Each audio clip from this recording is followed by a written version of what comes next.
Greetings viewers, Eric the Car Guy here, also known as ETCG1 on this here channel. Why? Because I wear this lovely hat. Here on ETCG1 we talk about stuff. We don't necessarily do repair videos. If you enjoy repair videos, I will post a link in the description to my Eric the Car Guy channel where I do lots of repair videos and you can watch all the repair videos you like.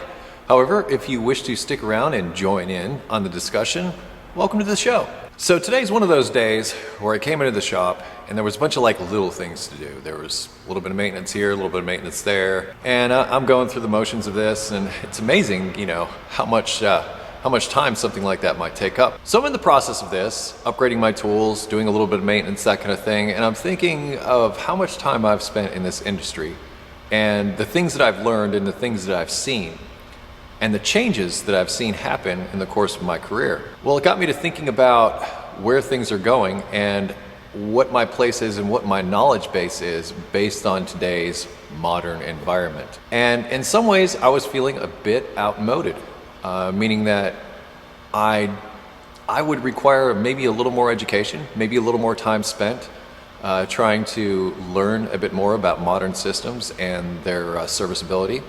One of those things that comes to mind right off the top of my head is hybrids. Hybrids were just starting to come into vogue back in about the mid-2000s, let's say. So there weren't too many of them around and I didn't have the opportunity to work on them. Now that I've been on my own, I don't know anybody with a hybrid, so I haven't really had the opportunity to service one.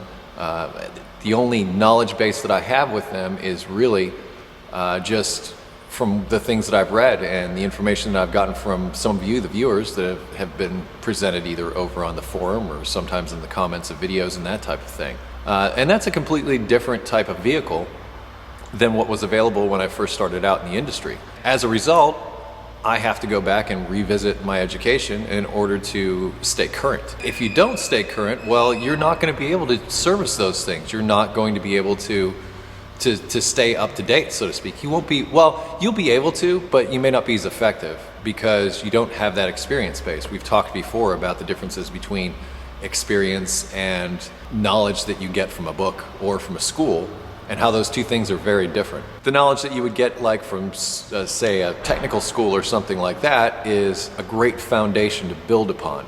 That gives you sort of the backstory, if you will, that you can use when you go in to actually perform repairs in the field.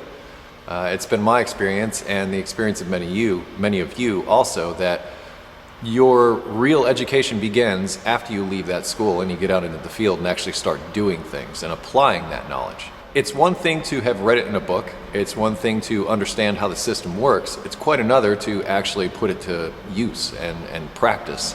How do you feel about this? I mean, I'm putting the question back to you. Hybrids are just one example. I was fortunate enough to be working for a luxury car line, and many times luxury car lines are the first to get, you know, a certain system or a certain type of system that ends up trickling down to other makes and models along the way, other lesser models, we'll call them. As a result, I was exposed to some of those systems rather early on. One of the things that comes to mind is Tpms. That's tire pressure monitoring system, for those of you not familiar with that term. Tire pressure monitoring was really just a high-end vehicle kind of thing to start with, but it's since proliferated into lower base model vehicles.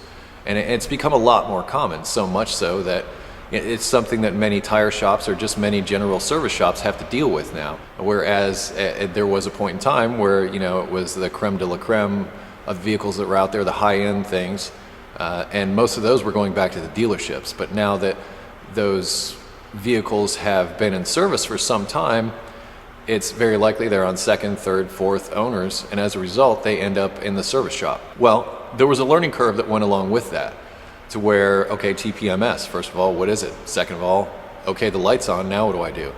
And then the process of servicing those lights. So that is added to your knowledge base as a technician along the way, just out of necessity. And if you find yourself in a place to where you're not continually adding to your knowledge base and adding to your experience base, you become somewhat outmoded. You become very good at a certain area of expertise or a certain vintage of vehicle, but then you sort of, in a way, get left behind. As a dealership technician, you're privy to these things and you get the latest and greatest, and you're aware of those systems and how they operate and how to diagnose them, and you may have the special tool to fix them. But as an independent person or a DIYer even, you are not familiar with these systems. And if you have one of these vehicles with this system and you're not familiar with it, well, you're at a disadvantage. It seems that information has become one of the most important diagnostic aids that there are out there in this modern age, let's say. So how do you combat this? Because I'm facing it myself. I haven't been at the dealership or on the bleeding edge for, well, about 7 years now. And as a result of that, my knowledge base has in some ways stagnated. I read things, I'm exposed to different things through you or friends or publications, trying to stay current, but the actual practice of servicing those newer systems I haven't had that experience. I hope to, and I intend to continue my education as well as your education. I mean, this is a two-way street for both of us. It gives me the opportunity to learn new things also, which I always liked about the mechanical profession. It does get to a point where it's a real pain, where maybe you're having a bad day or something like that, and some new thing rolls through the door, and you're just like, geez, it's something else that I have to learn. I give up. It's just, I've had enough. I've had enough of trying to cram my head full of new things and fill my toolbox up with thousands of dollars worth of other special equipment that I need in order to service this stuff. Enough. I get it. I really do.